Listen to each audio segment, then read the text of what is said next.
Shalom and welcome to the Middle East Report today. In this program we'll be talking about the Armenian Genocide that took place during the First World War, but also giving a current update on the situation facing the Armenian people today, as over 100,000 ethnic Armenians have been forced from their homes in Artsakh, which is also known as Nagorno Karabakh.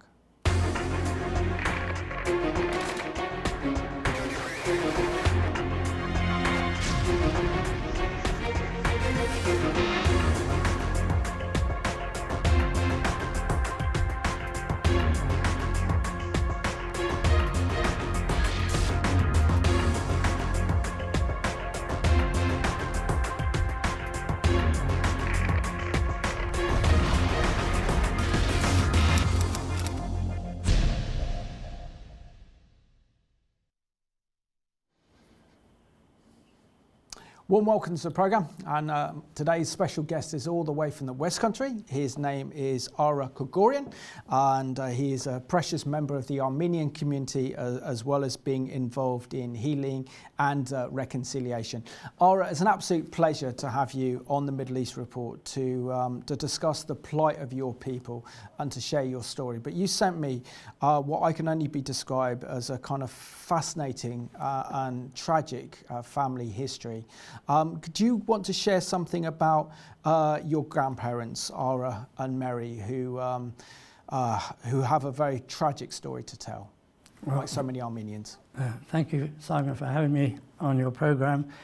It's always very difficult for Armenians to share the history of what befell their ancestors, and at my age, in my mid-70s, it gets a bit easier, but it's still hard, particularly following the problems, the genocide we saw in Artsakh recently. Yeah, but winding the clock back to the Hamidian massacres, this was called Hamidian because of the Sultan at the time was Abdul Hamid II. He wanted to, because the Ottoman Empire was starting to fall apart, he wanted to bring back pan-Islamism as a state ideology. So he saw the Armenians, who were doing very well as merchants and in politics and what have you, as a threat, as others, the Greeks and the Assyrians as well. So the massacres started in the late 1890s, 2-3 years, and between 100 and 300,000 Armenians were killed. That was the first genocide, and very few people know about this, because it's all about the big genocide of 1915-18. But this first genocide that occurred, my grandfather Ara, I'm named after him obviously, and my grandmother Mary were both orphans through this genocide. So we never really knew their birth dates. We had an imaginary day to celebrate. And Mary's parents realized that something terrible was about to happen, and they handed her over as a baby to German nuns to look after, in the hope that things would settle and sort themselves out. Then they'd go and pick up the baby. It never happened. She never saw her parents. So she grew up as an orphan with the German nuns. And so that was, you know, if you like, her part of surviving those massacres, until, of course, eventually she became part of the big genocide. But that's Mary. My grandfather Ara never spoke. He would not speak about it. Obviously, he went through equal horrors. And can you just unpack a bit more of your grandmother Mary's story, because she married an Armenian shepherdman who lived in the Taurus Mountains. They Yes. had 2 girls, both aged 2 and 4 when the genocide started. Share with us what happened to her and her husband then, the start of the what was known as the Armenian Genocide that occurred started in April 1915 by the Ottoman Turks. Well, as Mary grew up in the convent, the time came, obviously, for her to be married. So somehow it was arranged, and this young shepherd boy, similar age, I seem to remember. I never knew his name, sadly, or I forgot. And they were married, and they had a lovely little farmhouse that was cut off in the mountains in winter.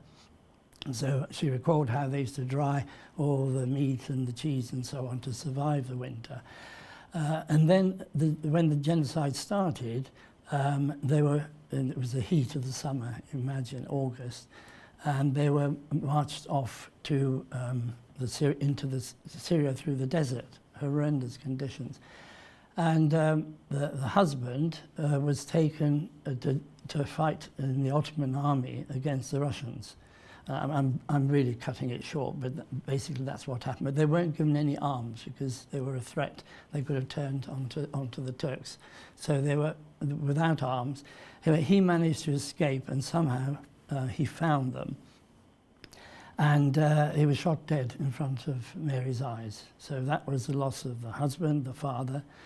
The two little girls perished because there was no food, no drink, nothing was made available by the Kurds and the Turks on horseback, who were herding them through the desert to get them out towards Syria.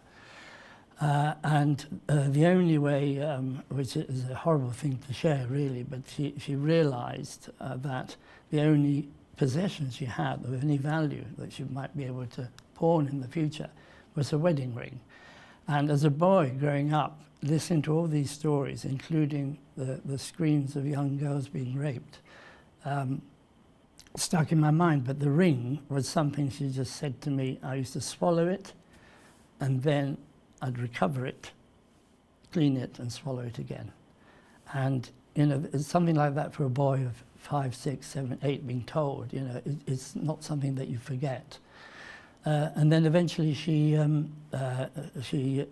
having lost her husband and the two little girls, found a way as a refugee with the British, which my grandfather Ara did as well. They met, and the French came and they took a lot of Armenian refugees to Marseille. That's why they have so many Armenians living in France. And France is very pro-Armenia. And they married, and second marriages, and they ended up in Jaffa, where my mother was born, in Jaffa. Amazing.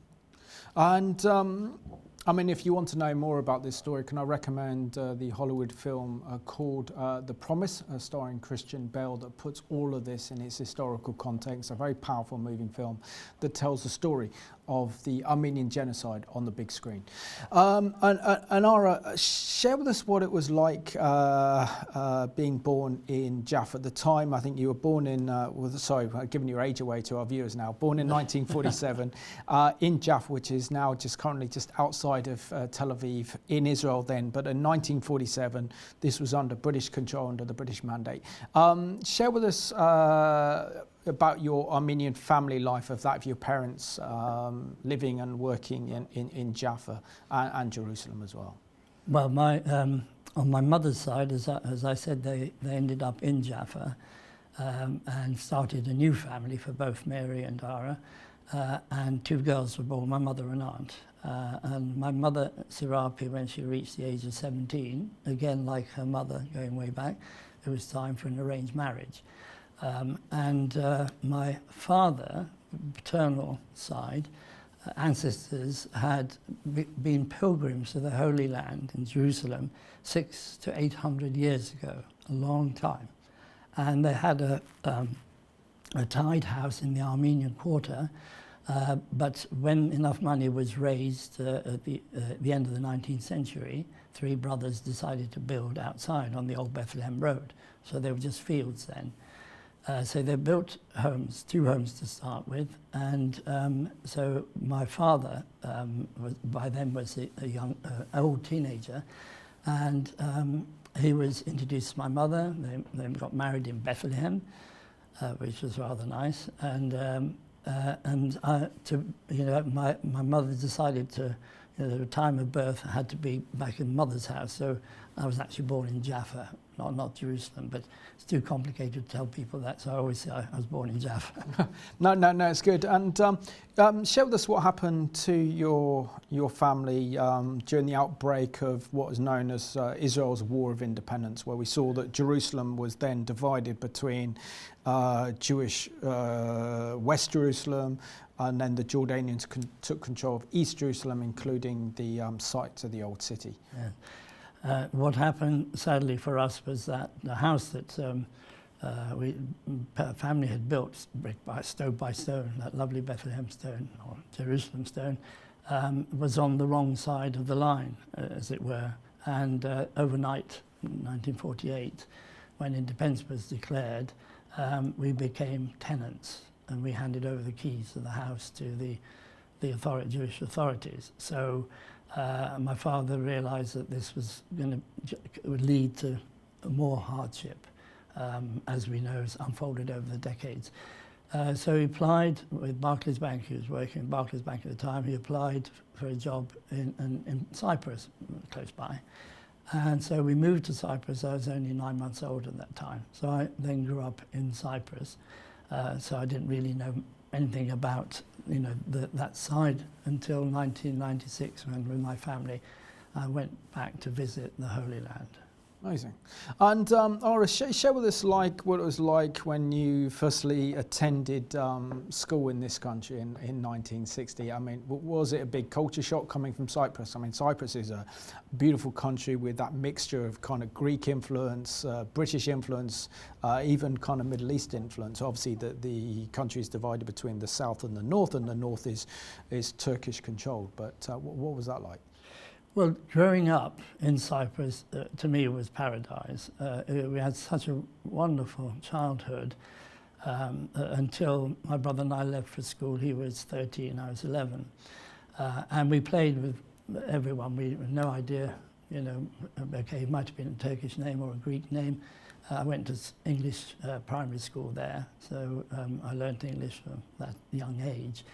And we were growing up at the time with Aoka bombs going off, and to us that was excitement. We could hear more bombs going off, and we didn't realize the threat or the danger on our family. But when we came to England, it was a huge culture shock for us because one, there was snow, slush through London to get to Sevenoaks in Kent, where I was at school. And then when I arrived, I was physically and mentally abused by the boys for being a WOG, as they call me, Western Oriental Gentleman. So I encountered racism first time in my life. I had no idea what the term meant because I played with Turks and Greeks and English and what have you in Cyprus and never faced any racism. So sadly I faced that here in the UK at a young age. Of course, now that I have powerful faith, that's all gone. I don't harp on back, but we forgive, don't we? But it's very difficult to forget these things. No, of course. Yeah, so it was a tough time until I went to university in Liverpool, and Liverpool couldn't be more friendly. There was such a difference. Really was. Excellent. So our viewers from Liverpool will be very encouraged by that. And Ara, showed us how and why you wanted to do a degree in civil engineering and why then you pursued a very successful career in engineering that took you around the world. Well, I always enjoyed making things with my hands, and my father had no idea when it came to filling the ACA forms. He couldn't guide me. So a good Armenian friend happened to be home for a Sunday lunch, and my father said, go on, tell him about civil engineering. So he did, and he painted the world full of Sydney Harbour bridges, and all these wonderful civil engineering structures. And the following day I went in and put civil engineering down on the form, So if he hadn't come for lunch, I might not have been a civil engineer. And I liked water. I majored in water hydraulics at Imperial College, my master's degree. And then suddenly the world was my oyster. It was amazing. Everyone wanted water engineers anywhere in the world. And water is such a powerful commodity, a necessary commodity. Absolutely. So the big question in the interview, and this is one our viewers will be very intrigued about, how did you have a personal encounter with Jesus? How did he change your life? Well, it's a long story, but I'll cut it very short. Part of my travels was first to South Africa, where I met my wife, and we married within the year. And then when we came back to England, I worked for Wessex Water, and we had a request from someone to come and stay with us. A man on his own, we thought was all right, but it turned out that he had some horrible plans, and I was staring the devil in the face. I didn't realise at the time. Called in the police and threw him out, and it's a very long story, but that suddenly opened my eyes, and my wife gave me a Bible to read, and then I was alive. I was with Jesus walking along the Galilee, and it went from there. You know, my faith was a real Damascus Road experience. Amazing. And just share with us how the Lord has changed your heart, because you mentioned in the incredible story that you sent me that you had a hatred for Turks and Kurds, particularly because of their role in the Armenian Genocide, which you can I completely understand, our viewers can understand, yes. But when you have Jesus in your heart, you have to have a different perspective. Yes. Well, as I said earlier, my grandmother used to tell stories about the horrors of the genocide. I mean, not all the time, but enough times for it to stick in my psyche. And as I grew up, I joined Armenian networks, writing letters, protesting where one did, about Britain not accepting the genocide and so on. So inside me built up this hatred for the Turks and the Kurds.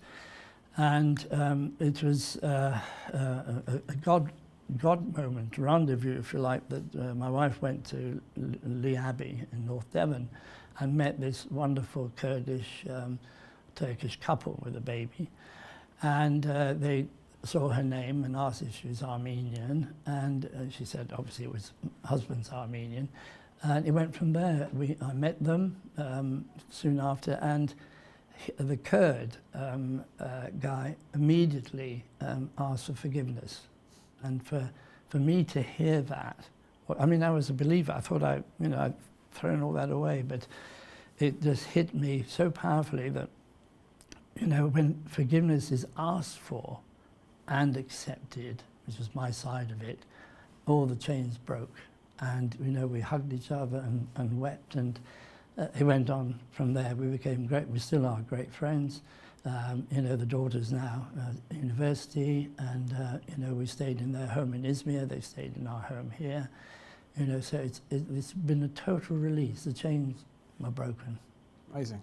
And you're very much involved in healing and reconciliation, particularly amongst your people, the Armenian people, with the Turks and also with the Kurds as well. But we have to put this in its context, don't we? That the Armenian people have been fighting for over a century to get the Turkish government to recognise the role it played in the Armenian genocide. So you can imagine the uphill struggle involved in this type of reconciliation ministry. But share with us how God has been working very powerfully through you and involved in this very much important healing and reconciliation between Armenians and Turks and Kurds, of those who over a century ago took part in what is the biggest massacre and genocide against Christians in history. I think it all comes down to, again, this couple. Having met them, they then introduced me to their pastor in Izmir by Skype, and we chatted, and then I found out, it's one of those wonderful moments, I found out that he was in the same primary school as I was in Cyprus. I mean, can you imagine that? And so we connected straight away. So when we went over to Izmir, I took two brothers from Bath with me who went on a mission to their church. I met him for the first time there. We got on so well. We still are the best of friends. I think he was blown away by the fact there was an Armenian who was so happy to, have a relationship and a friendship. He sort of spread this amongst the Turks and the Kurds in the church. These are all from Turkey. And I suddenly became part of that church. They just poured their love out for me, and it hasn't stopped. And I think after following that, they told me about this new initiative of healing between Armenians and Turks. Now there was a healing, a reconciliation movement taking place already had been taking place, but it was purely political. And when I approached the Armenian guy involved, he said, no, we don't do religion. We only do politics. So I thought that's not the way that God wants me to go. So I joined the ministry in Istanbul and LA. That's where it started between the two of them. And the first time that I took part was in Istanbul. And there were 100 of us, including Hrant Dink's widow, Raquel. She was there. And there were other wonderful speakers, and the hugging and the tears and the testimonies that everyone was sharing was so powerful. And I thought, this is where I need to be. So I shared my testimony, as I did about my grandmother, to you just now. And then the next time, following on from that, it was in Yerevan, in Armenia. So there were about 12 or 15 came over, some of them as young as in their 20s, some in their 60s. And we went to the Genocide Memorial in Yerevan, and we formed a circle around the flame. And we prayed, they prayed, obviously the press picked it up, and although no names were given, because of fear of security and so on. And it's just moved on from there powerfully. And one of the most wonderful moments was the morning when we were going to go to evangelical church, large one. And my friend who was at school with me in Cyprus, he said, okay, Ara, you're going to give a testimony as well. And I said, well, hang on a minute, I'm not Turkish. How can I give a testimony? He said, no, it's got to come from you as well, your side. So I thought, right, I hadn't prepared anything. I sat down and prayed. And God immediately gave me 1 Corinthians 13, the one that's quoted at weddings, all about love. And of course, I've read that how many times, and I'd heard it so many times, and I read through it and asking God, why did you give me this passage? And then it came down to the words towards the end, where it says, love does not harbour any wrongdoings. Love conquers wrongdoings. So I thought, right, that's what I've got to share. And when we arrived in the church, and there were a couple of hundred, these were for the elders of the church, not because we went on the Sunday afterwards when it was full with everyone. And there was an Armenian lady interpreting, and I said to her, right, don't tell them I'm Armenian, because some of the Turkish brothers and Kurds and Turks had already given through the interpreter, given their testimonies. So I went up, whispered to her, I said, I'm going to speak in English, and you just translate in Armenian. So the first thing I said was, how many of you in here think that I'm Turkish? And a lot of hands went up, maybe a third. Wow. Then how many think I'm Armenian? The rest, of course, put their hands up.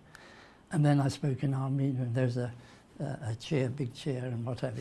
And I said, but this is the point I'm trying to make. If you couldn't tell the difference, and you thought I might be Turkish, what is the difference? Where is the difference?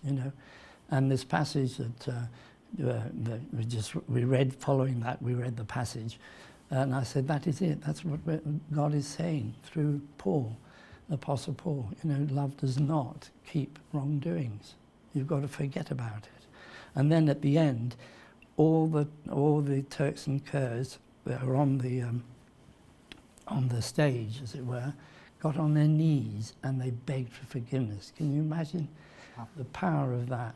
And the pastor in Armenia said, right, anyone want to accept their request for forgiveness? The whole church moved down. And so the power, the tears, the joy, the release, and we all celebrated after that, and a bit of dancing and so on. But that's what God does, that's what Jesus does, that's the love that breaks chains, breaks hatred, and releases, as we know, sets the captives free. Amazing story, and just pray that can happen on a bigger scale today. We got a picture that you sent me, and this is of Mount Ararat. Share with us the significance of Mount Ararat for the Armenian people, because it's believed this is where the Ark, Noah's Ark, rested. Yes, Genesis chapter 8 verse 4, and the Ark landed on the mountains of Ararat. In fact, to one side is the smaller Ararat, so there are two, because normally you only see this one large one. And the story goes that although the two evangelists, the apostles, Thaddeus and Bartholomew, had been in Armenia in the 1st century and started, secret churches and what have you, that it hadn't taken root as yet, because the nation only declared itself as a Christian nation 301 AD. So Gregory, the Illuminator, Krikolus Avoric in Armenian, he was an evangelist, and of course he tried to continue on from there, and he was put in this deep pit. That church, Khorvirap, means deep dungeon, and he was put in a pit and to die. And there are many versions. The pit is still there within the church compounds, and you could take a rusty old ladder to go down to the pit and imagine you're that evangelist. And the poor woman, there are lots of stories, the guys tell you different stories, but the one I liked was about an old woman took pity on him and brought him bread and water to sustain him. And then one day she told him the story about that the king, Tiridates III, was ill. He had lots of, maybe it was leprosy, or it's not written really. And so he said he would pray for the king to be healed, to recover. And he did, and the king recovered. And then he was set free, and he then became a bishop, archbishop, and he's revered in Armenia, Gregory the Illuminator, Enlightener, if you like. So that was when the king, Tiridates III, declared Armenia as a Christian nation, 301 AD. Amazing. And share with us how Armenia has managed to keep the light of the gospel alive, to keep its Christianity, knowing that it's in a very kind of dangerous region of the world. We saw the rise of Islam with the Prophet Muhammad in the 6th century, and of course then the Ottoman Empire was Turkish but Islamic in nature, the same with Azerbaijan and those other countries surrounding Armenia. How have the Armenian people been able to keep their faith and their Christian faith alive since the 3rd century? Well, that's a very good question, and I just put it down to the fact that they have done and continue to have encounters with Jesus, having a deep faith in God. My grandmother, I didn't realize at the time, Jesus was always in conversation somewhere or other, and my mother as well. And I realize now, I'm writing my memoirs and reading some of the letters in Armenian, every sort of paragraph had Jesus in it. And of course, when I was a teenager reading these things, I would say, oh, there they go again, sort of thing, and I'd move on to the next paragraph. So they had their love of Jesus all the time, and it never left them. Despite all the hardships, my mother dying very young, and so on, the faith remained. So if that is a reflection on our family, then if you sort of reflect that across all the other Armenian families now scattered around the world, they will possibly come up with the same sort of background as to why their faith has kept them strong. Because wherever the diaspora ended up, and not just diasporans, but those who did the Silk Route to India and China, they built churches, and then the community around the church. So everything evolved around the church, so their faith was just, it sort of permeated wherever they were in the world, not only in Armenia. But in Armenia, obviously, there was the mother sea of the Orthodox Church. Amazing. And Ara, thank you so much for sharing your testimony, your family testimony, and really educating our viewers about your remarkable Armenian heritage and the history of the Armenian people as well. Bring it up to date. We know that in the summer of 2020, Azerbaijani forces laid siege to what the Armenians call as Artsakh, or the rest of the world known as Nagorno Karabakh, which was a deadly conflict for about lasted 3 months until the ceasefire. And then we see that last December that Azerbaijani forces forces cut off the land corridor from Artsakh to the Armenian mainland, effectively starving over 120,000 people, stopping medical supplies, food supplies, electricity, fuel to your people, and effectively put them under siege for 9 months. So share with us what conditions were like facing the Armenians before the invasion by Azerbaijani forces only a few weeks ago. Well, my love for Artsakh goes back to 2003. That was the first time I went, and I fell in love with it. I loved Armenia as well, of course, but this was a special place because it was in danger, always in danger. And it's full of mountains and valleys and beautiful old churches, and the people are very, very friendly. And in Shushi, which they call Shusha, the Armenians call it Shushi, it's where our youngest daughter did a year's voluntary work. So she came afterwards, but so it's always had a very powerful connection for us, and we've had family friends there who are now, of course, in Armenia. So we met lots, and we prayed with them, laughed with them, sang with them. It was just wonderful being in Artsakh. And when and of course the Lachin corridor, which was the umbilical cord connecting them with Armenia, we'd driven along many times, so we knew, we could picture it all vividly. And when the news broke out, I thought, well, it's not going to last because the world's going to turn around and say, come on, especially in the UK, support the underdogs. None of it. The UK did nothing. And sadly, we all know the truth, and I don't want to go into politics, we all know the truth. It's because of BP. BP controls, it brings in billions to the UK government pockets. And BP, sadly, laces the pockets of, let's say, some people here in this country, as well as Azerbaijan, and the Azerbaijan president laces the pockets of people here. And so there's no way the British government will condemn Azerbaijan, just like there's no way the British government will acknowledge the genocide of 15 to 18, even though Biden has now, at long last. The UK won't, because of all the interests, Turkey, Azerbaijan, and so on. Absolutely horrific. So let's remind ourselves of the horrific situation facing Azerbaijan only a few weeks ago, when the ethnic Armenians of Azerbaijan, or in Armenian, Artsakh, were invaded by Azerbaijani forces. Families packed into cars and trucks with whatever belongings they can carry have been arriving in Armenia from Nagorno Karabakh after Azerbaijan opened the only road out last week. They say they're fleeing for their lives. Armina Gazaryan, her husband, and 4 children are among the refugees. She said, when the war broke out, children were outside and they came to me screaming, the war has started. The shelling was from all sides. The children were crying. To be honest, I was scared too. Naira, who's 70 years old, says, I went to bring the kids home. I was next to the Kirov Bridge, and at that moment, the shelling started. Kids were crying. I tried to calm them down. In an address, Armenia's prime minister called it a direct act of ethnic cleansing, and that without concrete action by the international community, they were just creating moral statistics for history.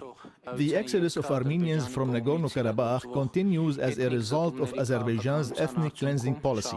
Analysis show that in the coming days, there will be no more Armenians left in Nagorno-Karabakh. This is a direct act of ethnic cleansing and deprivation of a homeland, as we have been telling the international community for a long time. Joel Veldkamp of Christian Solidarity International called it a refugee crisis of immense proportions. Many of them are fending for themselves. Many of them we've seen are sleeping in their cars, are sleeping in tents, are sleeping in the streets of the city of Goris, which is close to Nagorno-Karabakh in Armenia. Armenia is not a rich country by any means. This is going to be an enormous refugee crisis, an enormous challenge for all the aid organizations working to help these people. Armenians have lived in Nagorno-Karabakh for centuries, but it's been at the center of a bloody conflict between Azerbaijan and Armenia since the late 1980s. when the two former Soviet republics fought a war during the collapse of the USSR. The territory has a rich Christian history that is at risk of being wiped out. Some here believe Armenia itself, one of the oldest Christian countries in the world, is probably the next target for Turkey and Azerbaijan. The United States and other Western countries have so far only expressed concern about the refugee crisis. A lot of Armenians right now are very upset because, as you said, this blockade lasted for 9 months and they were crying out for help during these 9 months, and it seemed like the global church really didn't listen. Operation Blessing sent boxes of food and hygiene products to Nagorno Karabakh in the months leading up to this crisis. Now Operation Blessing is moving to begin helping refugees arriving in Armenia. CBN's Orphans Promise has also been on the ground in Armenia for more than a decade and is prepared to work through its network of churches to assist in the relief efforts. Dale Hurd, CBN News.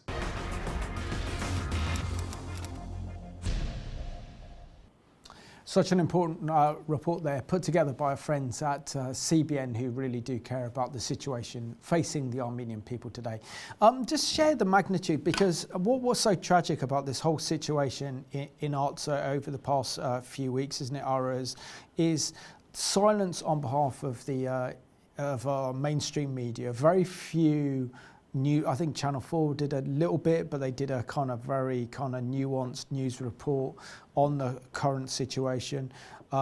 Maybe the Telegraph and maybe some of the broadsheets did an article on it, but virtually it was almost like a news blackout regarding the plight of your people. I mean, considering that an enclave, which is Artsakh, was invaded by Azerbaijani forces, created a refugee crisis of which 100,000 ethnic Armenians fled their homeland, ancient homeland, and were forced to go into Armenia, and yet the world is silent. When it comes to Armenia, why is the world silent? Why is the international community silent? Why is the mainstream media silent when we're dealing with a precious historical Christian community in the heart of the Caucasus?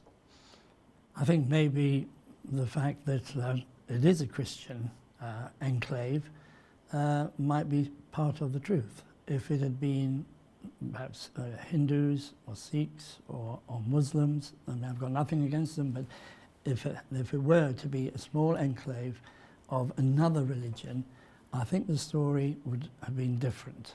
I mean, that's my opinion.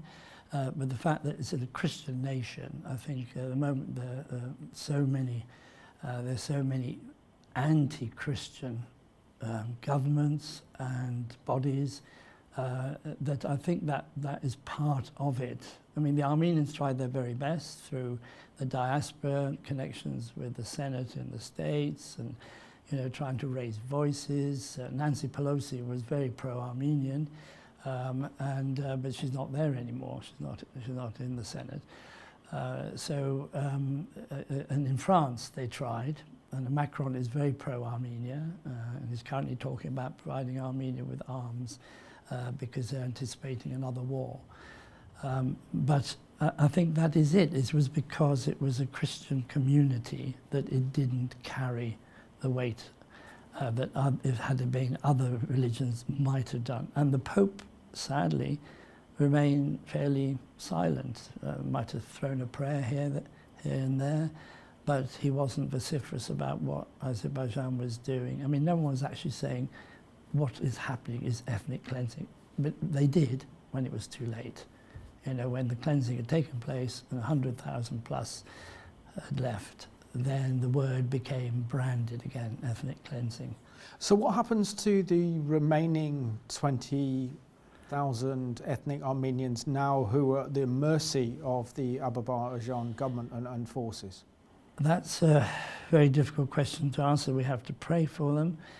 We know there are some families where there was intermarriage between Armenian and Azeris, and there was one very tearful story in 2020 when this dear farmer lady, wife, was being interviewed. Her 3 sons, i.e. half Azeri, half Armenian, were fighting in the Armenian army against the Azeris.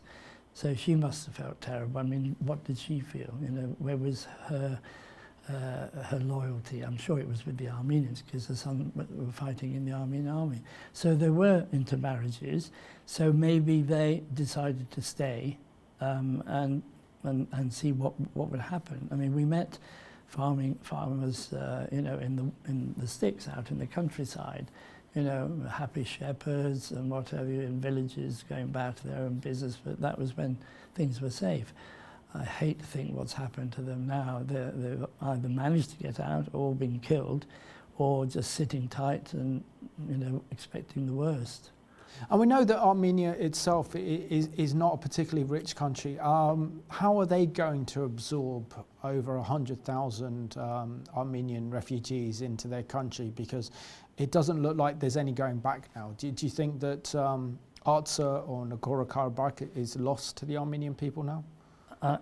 Sadly, I do think it's lost. If you take Armenia as a whole, which include Western Armenia and also Artsakh, when Western Armenia went, 70% of Armenia disappeared, and now another 10% is lost. So you're left with a tiny country, maybe the size of Wales, and as you say, they haven't got the riches of any natural minerals, or so it's got to be help from outside. And the diasporan Armenians, there are a lot of very, very wealthy diasporans from South America, LA, you know, through to the Far East, and you name it. There are Armenians everywhere, and of course through the network you just get bombarded with appeals for help, you know, donations and so on. So money will be raised, but you know, you can't suddenly build housing for 120,000 people. What's that, about 40,000 families, say, or whatever more, overnight. So there'll be a lot of hardship, and winter's coming. And so, you know, we have to pray that those who've taken in families will continue the love they're showing them, and not say, sorry, you can't stay with us, you've been with us for 2 months and that's too much. The love will be shown, and the support will come. But I know humanitarian aid is coming from organisations here like Barnabas Fund, and other NGOs have collected and sent money, and as well as Armenian NGOs in the country. You know, we've been supporting them. So I think, you know, there's no way, no getting around it. They will survive, but it'll be a very tough time. So let's have a look and remind ourselves of this horrendous refugee crisis that Armenia is having to absorb their fellow brothers and sisters from Artsakh or Nagorno Karabakh. And this one's entitled CBN Ethnic Cleansing, happening right now as Armenians are forced from their Christian homeland. Officials from Armenia and Azerbaijan are set to meet today in Brussels for the first time since Azerbaijan's Muslim-majority forces seized control of the predominantly Armenian Christian territory of Nagorno Karabakh last week. It was a nightmare. There are no words to describe. The village was heavily shelled. Almost no one is left in the village. Most people have been evacuated. The Blitz attack forcing nearly 14,000 refugees to cross into Armenia, with thousands more stuck in massive traffic jams at the only checkpoint crossing. Amidst all this, a massive explosion at a fuel depot killed 20 and injured more than 300 as refugees scrambled to get gas before escaping. Joel Veldkamp is with the human rights group Christian Solidarity International. Our friends there told us that people in Karabakh are deciding, some of them, to try to have the bodies of their loved ones who were killed in this war taken to Armenia in refrigerated cars to be buried there. Because if they bury them in Karabakh, they won't be able to visit them ever again, and their graves might be desecrated by Azerbaijani forces. Nagorno Karabakh is a landlocked region between Azerbaijan and Armenia. This is an area of Armenia, Nagorno Karabakh, that has been contested for many years. It has historically been filled with Armenians, Armenian cultures, the Christian faith. While it's been internationally recognized as part of Azerbaijan, the area has been ruled by ethnic Armenians for 3 decades. 2 U.S. officials traveled to the region and met with Armenia's Prime Minister Monday. He told them ethnic cleansing is happening right now. We received word yesterday from our friends in Nagorno Karabakh that essentially deportations are beginning of the entire Armenian population of Nagorno Karabakh. Armenians are some of the first people in the world to embrace Christianity. Now there's concern their religious and ethnic history in Nagorno Karabakh could be wiped out. The population of ethnic Armenians in Nagorno Karabakh should be able to remain in their homes in peace and dignity with respect for their rights and security if they choose to do so. Those who want to leave and return should be allowed safe passage. CBN contributor Chuck Holton, who has reported extensively from Armenia, warns Azerbaijan's ambitions don't stop at Nagorno-Karabakh's borders. The real concern here is that Azerbaijan is not going to stop by just taking over this one exclave. They're literally talking about taking all of Armenia. George Thomas, CBN News.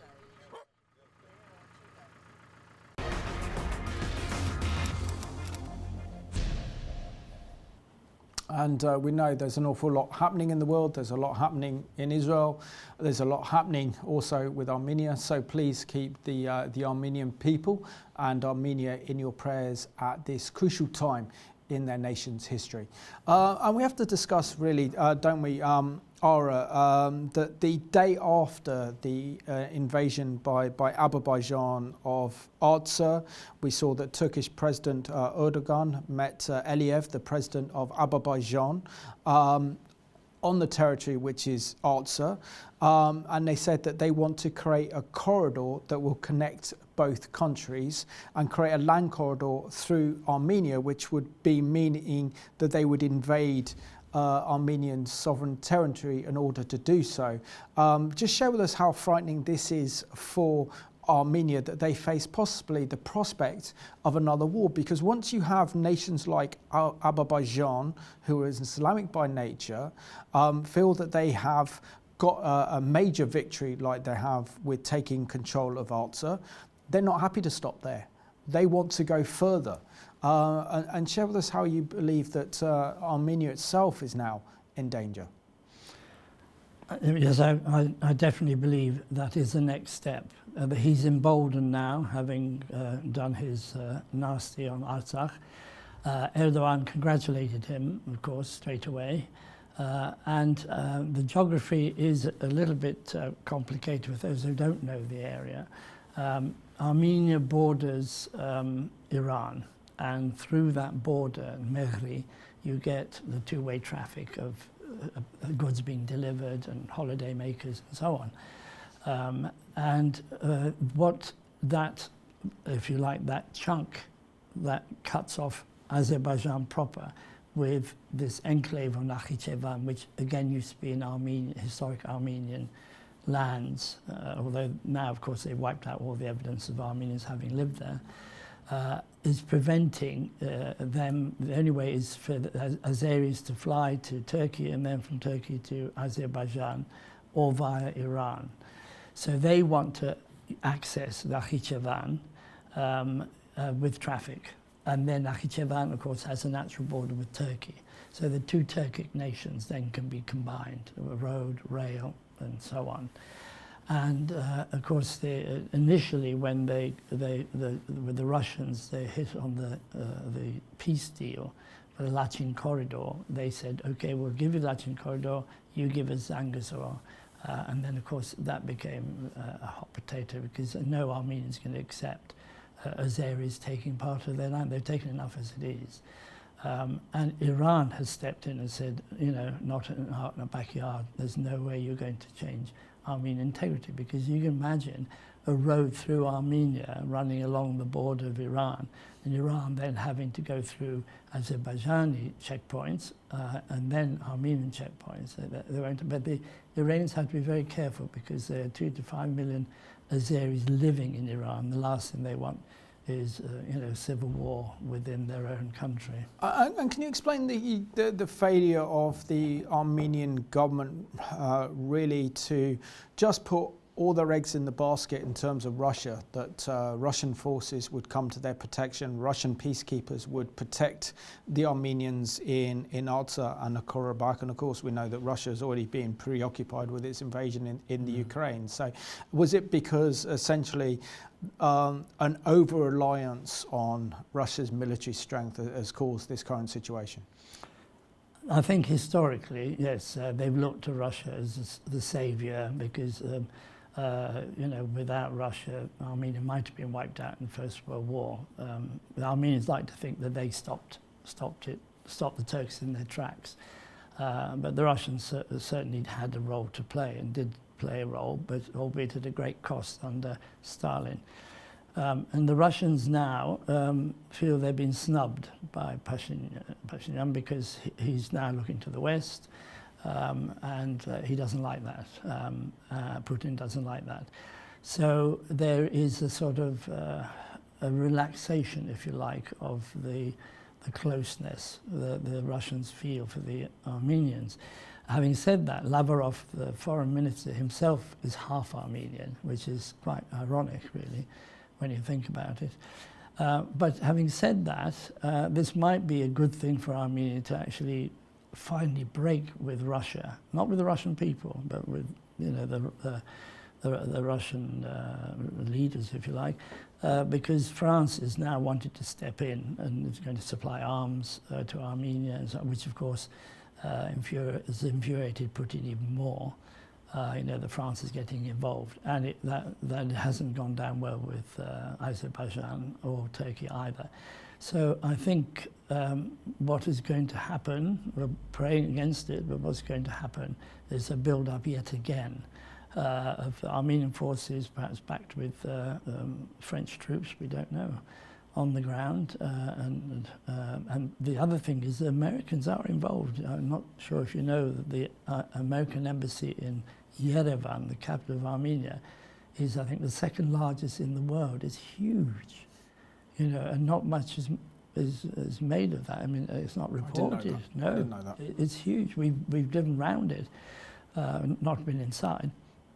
So I think there will come a time when even the US will say enough's enough. So we just have to pray that that will be the case and those areas will be stopped. Yep.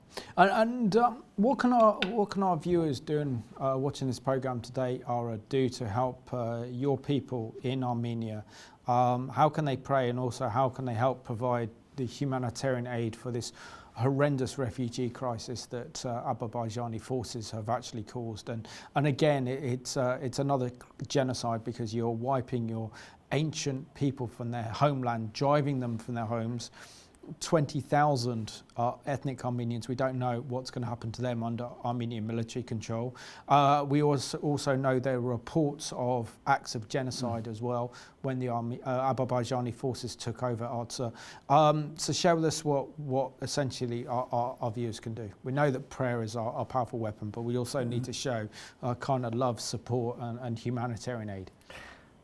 Well, thank you for allowing me to use your program as a platform for raising funds, but they're desperately needed. Barnabas Aid is, you can find on the website, they're collecting, and there are many other charities that are raising funds. So if you just Google or whatever, search for Armenian aid for Artsakh or Nagorno Karabakh, you'll come up with lots of sites. Finally, it's prayer. Prayers are powerful and prayers are answered. I mean, lots of people prayed during the First World War, and Armenians were not wiped out. Of course, the country was reduced to the size it is now, but the Armenians are still alive and well and still have a voice, in the Caucasus. And so prayer, please, and lots of prayer for God's wisdom, into the best way forward. And also, what role can Christians in this country play by getting alongside the Armenian community in the UK? I know you're a very close community, which is understandable, kind of knowing your history, but how can Christians watching this program get alongside our fellow brothers and sisters who are Armenian and give them that support and encouragement to realise they're not alone? And hopefully this program, and if you're Armenian and you're watching this program, you're not alone. We're standing with you, we're praying for you, and we're telling your story. Social media is very powerful. Can be negative, but I'm talking about the positive side. So I think, support social media, telling friends through all the Telegram, Twitter and and Facebook and so on, and also podcasts. There are lots of people put podcasts out, but also to lobby MPs in Britain, because I've lobbied my MP, and I think he's quietly given up on me because he's received so many letters. Good. Harassing him, you need to. But it'd be good if non-Armenians were to actually write to their MPs and say, what are you doing? You know, absolutely. Ara, we just quickly got enough time. Do you want to read out the letter before you? We've got about a minute and a half. This is a letter that a dear friend of mine, who is a powerful Armenian Christian, wrote literally when Artsakh, Nagorno Karabakh, capitulated. And you can feel, when you hear this, you can see that he's crying from the heart. So thank you for allowing me to read it on his behalf. Dear friends, I write this letter with a heavy heart and deep sadness as I think of the plight of my Armenian people in Artsakh, known as Karabakh. I do not wish to indulge in political analysis, ethical debate, or scriptural interpretations of this week's events against the Armenians of Artsakh. More than 2,500 years ago, seeing the plight of his people with death and destruction that was heaped upon them by the Babylonian king, the minor prophet Habakkuk spelt out his complaints to God by crying out, like Habakkuk today I direct my cry, my complaint or my pain to God the Almighty, and ask the same poignant questions that the prophet raised. Each one of us, through the media outlets, saw the 9 months blockade, bombings, destruction and displacement of villages from their ancient homeland. I find comfort in Habakkuk's cry and with his genuine clinging to God as a source of hope and joy in the midst of destruction and suffering. Please pray for my people in Artsakh. So Ara, thank you so much for being this week's special guest on the Middle East Report. Thank you so much for telling your story, your family story, your people's story, which is very moving and very touching, and we're standing with you in solidarity, so thank you. Thank you, Simon. Thank you. Pleasure. And I just want to thank you for watching this week's edition of the Middle East Report. We can see that the Armenian people are hurting. They've been expelled from their ancient homeland, which is Artsakh or Nagorno Karabakh. The international community is silent. Our mainstream media is silent. But as born-again Christians, we can't afford to be silent. So let's bring comfort and prayers and support to these beleaguered Armenian communities. So thank you for watching this week's edition of the Middle East Report.